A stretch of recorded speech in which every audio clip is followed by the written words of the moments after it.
নমস্কার বন্ধুরা, আজ আপনাদেরকে আরেকটা নতুন ব্লগ শেয়ার করছি। এই যে দেখুন, রান্নাঘরে হাত মোছার জন্য আমার মেয়ে এই কাপড়টা কিনেছিল, ছিঁড়ে গেছে। এখন মেয়ে বলছিল আবার অর্ডার দিবে, কিন্তু আমি বললাম কিনতে হবে না, আমি বাড়িতে যে তোর কাপড়গুলো আছে প্যান্টের, এই যে পুরনো প্যান্ট আর জামা, এই দিয়ে আমি বানিয়ে দিব।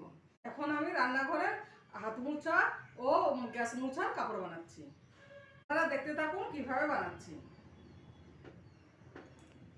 আমি এর শেপে কাপড়টা কেটে নিচ্ছি।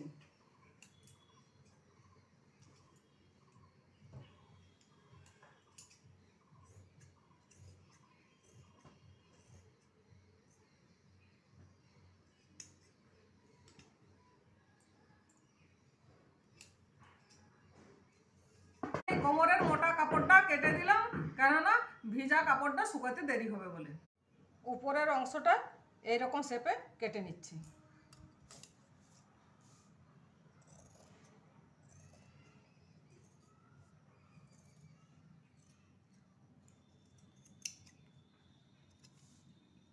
এখন আমি মেশিনে সেলাই করে নেব।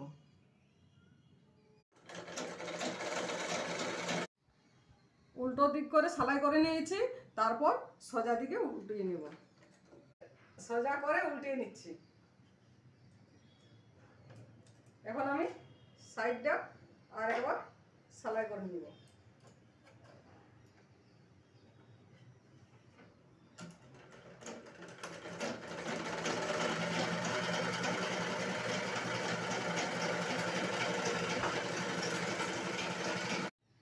আপনাদের বাড়িতে গেঞ্জি কাপড় থাকলে আপনারা এরকম বানিয়ে নিতে পারেন, এগুলো হাত মুছতে সুবিধা হয়।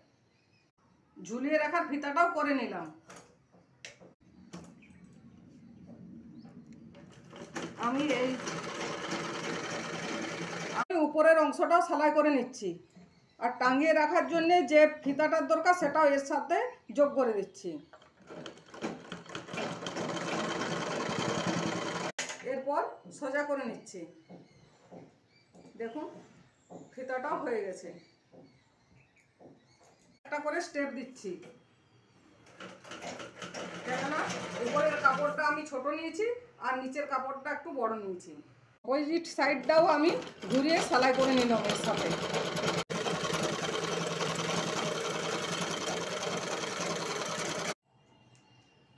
দেখুন বন্ধুরা, আমার সেলাই করা হয়ে গেছে। আপনাদের বাড়িতেও এরকম আপনারা গেঞ্জি কাপড় দিয়ে বানাবেন। আমার ব্লগটিকে ভালো লাগলে আপনারা লাইক, কমেন্ট, সাবস্ক্রাইব করে আমাকে উৎসাহিত করবেন।